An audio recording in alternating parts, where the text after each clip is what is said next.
तो आज का टॉपिक है जुरिस्डिक्शन। तो आज हम डिस्कस करेंगे जुरिस्डिक्शन के बारे में।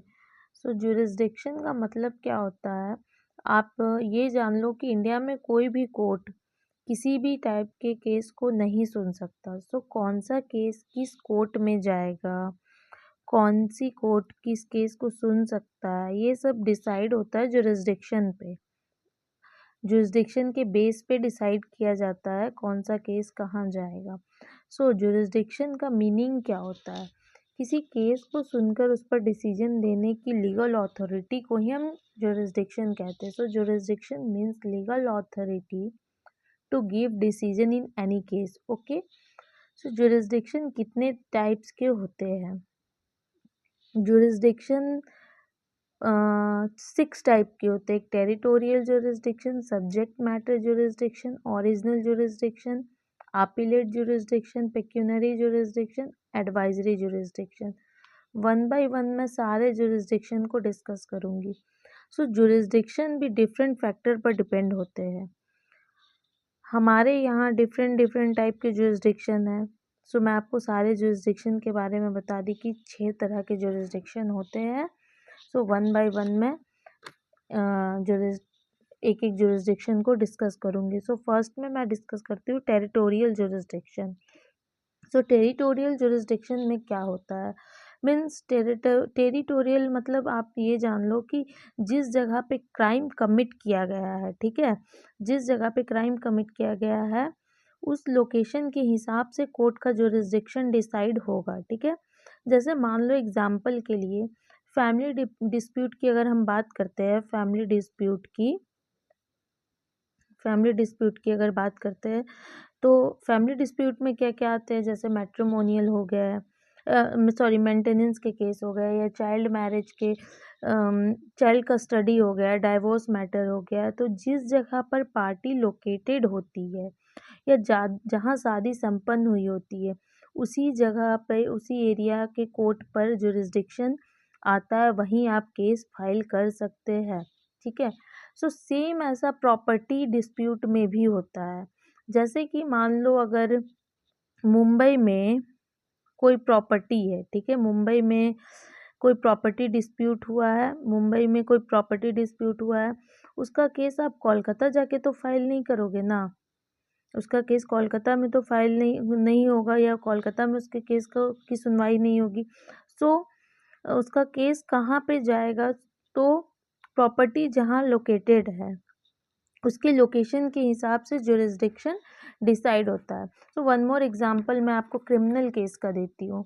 ठीक है, इसमें क्या है, जिस जगह पे क्राइम कमिट हुआ है, मान लो यहाँ कोई क्राइम कमिट हुआ है, जहाँ पर ये क्राइम कमिट हुआ है, जहाँ इसका इम्पैक्ट फील हो रहा है, उस एरिया पे या वो लोकल लिमिट में जो भी कोर्ट आता है वहाँ पे इसका जुरिस्डिक्शन आएगा, वहीं ये केस फाइल होगा। जैसे मान लो निर्भया केस दिल्ली में हुआ था, उसका ट्रायल भी स्टार्ट दिल्ली में ही हुआ। एक और एग्जांपल लेते हैं, जैसे साइबर क्राइम भी आजकल बहुत ज़्यादा होने लगे। साइबर क्राइम में क्या होता है कि कोलकाता में कोई इंसान है जो किसी बैंक के कंप्यूटर को हैक करना चाहता है। ठीक है,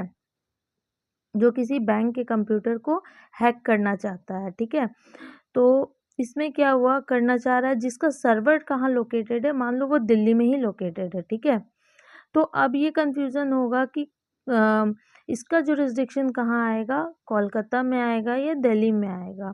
ठीक है, इसका तो कोलकाता में या दिल्ली में के कोर्ट में कहाँ पे होगा। तो डिफरेंट मैटर को ध्यान में रखते हुए हम इस चीज़ को डिसाइड किया जाता है। जैसे क्राइम कहाँ कमिट हुआ है, उसका इम्पैक्ट कहाँ फील हो रहा है, विक्टिम लोकेटेड कहाँ है, इन सब चीज़ों को देखते हुए ही जुरिस्डिक्शन डिसाइड होता है। तो टेरिटोरियल जुरिस्डिक्शन बस यही है, इतना ही है टेरिटोरियल जुरिस्डिक्शन में। हमने टेरिटोरियल जुरिस्डिक्शन के बारे में क्या देखा? तो हमने देखा कि अगर किसी एरिया में क्राइम कमिट हुआ है, उस एरिया के, उस टेरिटरी के कोर्ट के पास ही जुरिस्डिक्शन जाएगी। बट टेरिटरी में भी तो बहुत सारे कोर्ट आते हैं ना, सो कौन सा कोर्ट कौन से केस को सुनेगा। एक टेरिटरी में, मान लो एक टेरिटरी है, तो एक टेरिटरी में बहुत सारे कोर्ट आते हैं, तो कौन सा केस कौन से कोर्ट में फाइल होगा, सो ये कैसे डिसाइड होगा। तो इसके लिए हम सेकंड वाला जो जुरिस्डिक्शन है, सब्जेक्ट मैटर जुरिस्डिक्शन, इसमें मैं क्लियर करूँगी। सब्जेक्ट मैटर जुरिस्डिक्शन ये बताएगा कौन से कोर्ट में कौन सा केस जाएगा। ओके, तो अब हम डिस्कस करेंगे सब्जेक्ट मैटर जुरिस्डिक्शन के बारे में। Subject matter jurisdiction, subject matter jurisdiction में हम बात करेंगे कि मीन्स ये क्या होगा, मीन्स केस का सब्जेक्ट क्या होगा, केस का नेचर क्या होगा, ये सब्जेक्ट मैटर जुरिस्डिक्शन से डिसाइड होगा। केस का सब्जेक्ट क्या होगा, इसका नेचर क्या होगा, ये डिसाइड होगा सब्जेक्ट मैटर जुरिस्डिक्शन से। जैसे एग्जांपल लेते हैं, इसमें भी अलग अलग मैटर होते हैं, जैसे सिविल हो गया, क्रिमिनल मैटर हो गया, देखो इसमें क्या है, district court civil, civil case including property dispute, contract etcetera. इसमें पहले सिविल को लेते हैं, सिविल मैटर इसमें आ गया। इसमें क्या होता है, जैसे सिविल मैटर में क्या होगा, सिविल सूट में, जैसे सिविल सूट में क्या होता है, प्रॉपर्टी रिलेटेड डिस्प्यूट आते हैं, ठीक है। मैटर जो कि कौन सुनेगा, सिविल कोर्ट सुनेगा। सिविल कोर्ट को हम डिस्ट्रिक्ट कोर्ट या डिस्ट्रिक्ट कोर्ट भी कहते हैं, ठीक है। जैसे ब्रीच ऑफ कॉन्ट्रैक्ट वगैरह सिविल मैटर जो है सारे इसमें आएंगे, ठीक है। अब देखो, अब क्रिमिनल जुरिस्डिक्शन के बारे में समझते हैं। Session court, criminal case involving serious offences, example murder, rape, डकैती, ये सिविल केस हो गया, क्रिमिनल केस हो गया। जैसे अब इसमें क्या है, क्रिमिनल जुरिस्डिक्शन में सबके बारे में समझते हैं। कोई भी केस, ठीक है, चाहे वो बड़ा हो चाहे छोटा हो, एनी क्रिमिनल केस जो वो क्रिमिनल कोर्ट ही सुनेगा, ये क्रिमिनल कोर्ट के जुरिस्डिक्शन में ही आएगा, जैसे कि सेशन कोर्ट ही सुन सकते हैं, ठीक है। अब आ जाते हैं family court, matrimonial dispute, custody of children, maintenance claims, divorce वगैरह इसमें आते हैं, ठीक है। जैसे इसमें क्या हो गया, family court, family matter related dispute सुनेंगे, जैसे डाइवोर्स वगैरह हो गए, चाइल्ड कस्टडी हो गया, ठीक है।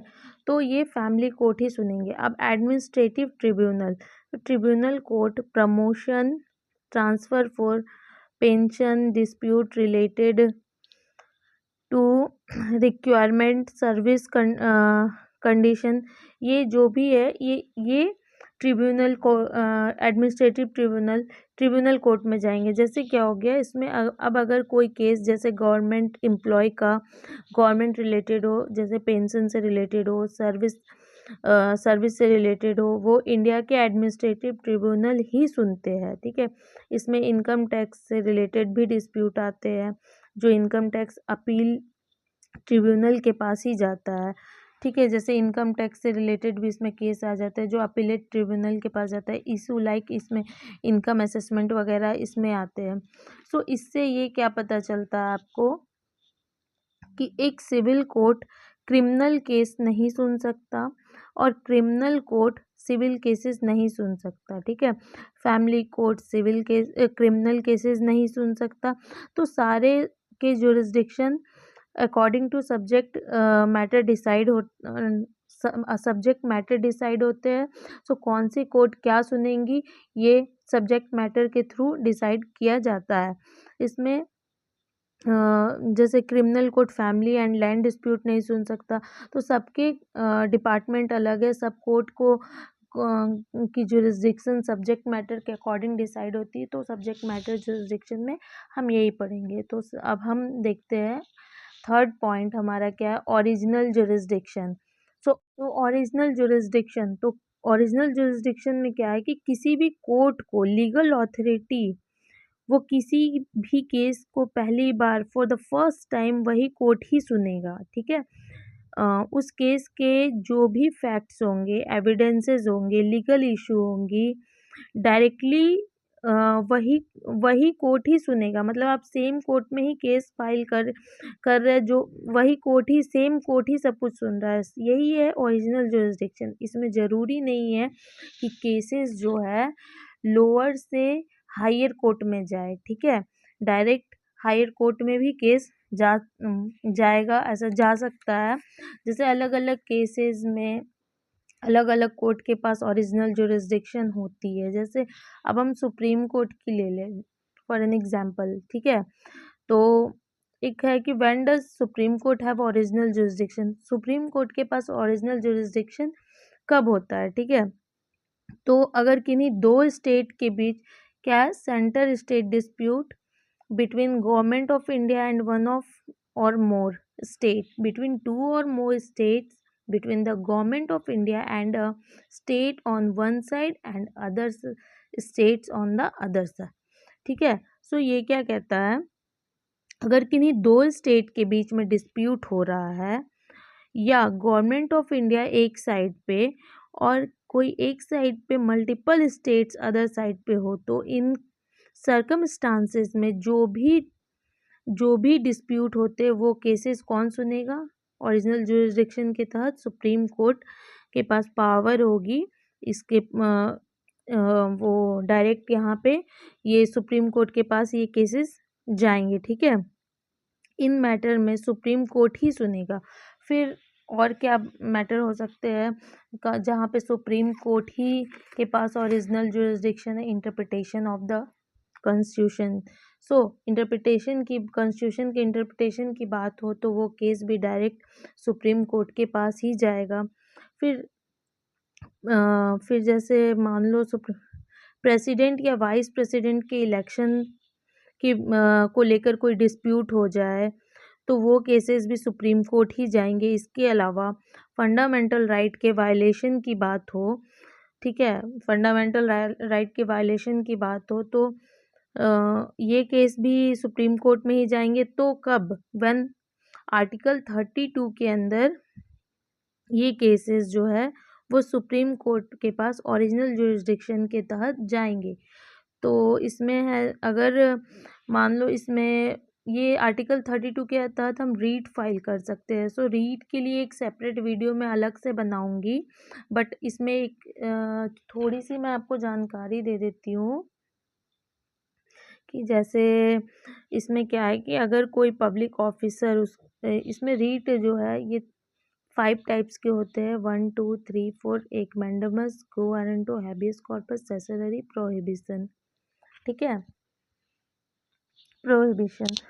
सो अगर मैंडेमस रीट आर्टिकल 32 में सुप्रीम कोर्ट में कब फाइल करते, do not perform public duty, अगर कोई पब्लिक सर्वेंट अपनी ड्यूटी परफॉर्म नहीं करता तो रीट ऑफ मैंडेमस आर्टिकल 32 के अंदर सुप्रीम कोर्ट में फाइल की जाती है, ठीक है। क्यू वारंटो, हम किसी लीगल अथॉरिटी से ये पूछते हैं कि उसने किस कि तुम किस अथॉरिटी के तहत इस पोस्ट को अज्यूम किए हो, ठीक है। तो इसमें भी आर्टिकल 32 के अंदर सुप्रीम कोर्ट में रीट फाइल करते हैं। हैबियस कॉर्पस, अगर अनलॉफुल डिटेंशन किसी तरीके का होता है तो भी आर्टिकल 32 में सुप्रीम कोर्ट में रीट फाइल करने का फाइल करते हैं, जो कि ओरिजिनल जुरिस्डिक्शन के तहत आता है। फिर सेसेलरी, इलीगल ऑर्डर को क्वाश करने के लिए आर्टिकल 32 के अंदर सुप्रीम कोर्ट में रीट फाइल करते हैं। फिर एक रीट है प्रोहिबिशन। प्रोहिबिशन क्या है, नॉट जुरिस्डिक्शन, मीन्स हम ये कहते हैं कि आपने जो केस सुना है या फिर ये जुरिस्डिक्शन आपका नहीं है, ठीक है, ये रिलेटेड टू जुरिस्डिक्शन होता है, ठीक है। तो ये भी कहाँ है जाएगा, आर्टिकल 32 में के तहत सुप्रीम कोर्ट में ओरिजिनल जुरिस्डिक्शन में जाएगा, ठीक है। इन सारे केसेस में सुप्रीम कोर्ट आर्टिकल 32 के अंदर अपनी रीट की इशुएंस पावर एक्सरसाइज कर सकता है। रीट क्या है इसके लिए मैं तो आपको बता दूं कि मैं एक सेपरेट वीडियो बनाऊंगी रीट रिलेटेड, क्योंकि ये वीडियो बहुत लंबा चला जाएगा।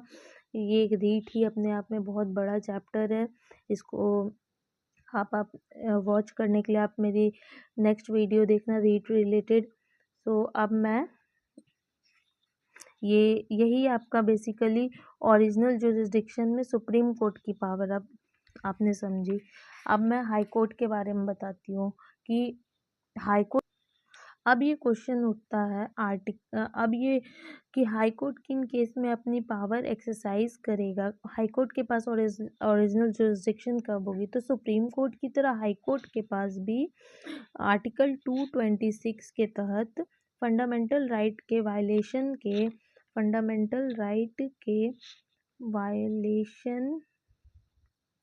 होने पर होने के केस में आप उसमें भी 226 के अंदर रीट फाइल कर सकते हैं, ठीक है, रीट इशू कर सकते हैं कि पावर एक्सरसाइज करता है। तो अगर इसमें क्यों कब ये होगा, ये कब फाइल करेंगे, तो सेम हो गया जैसे आर्टिकल 32 में सुप्रीम कोर्ट में करते हो आप, आर्टिकल 226 में हाई कोर्ट में करेंगे। जब फिर ये है कि अगर किसी एमपी या किसी स्टेट लेजिस्लेशन के इलेक्शन को लेकर डिस्प्यूट होता है तो वो केस डायरेक्टली हाई कोर्ट के पास ही जाएगा, हाई कोर्ट के पास ही जाएगा, ठीक है। यही ओरिजिनल जुरिस्डिक्शन में इसमें कोर्ट अपनी लीगल अथॉरिटी एक्सरसाइज करता है किसी केस को पहली बार सुनने के लिए, ठीक है। तो यही हो गया आपका original jurisdiction.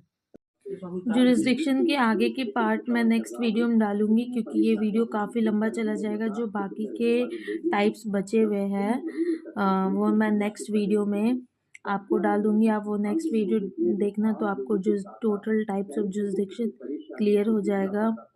Thank you for watching this video.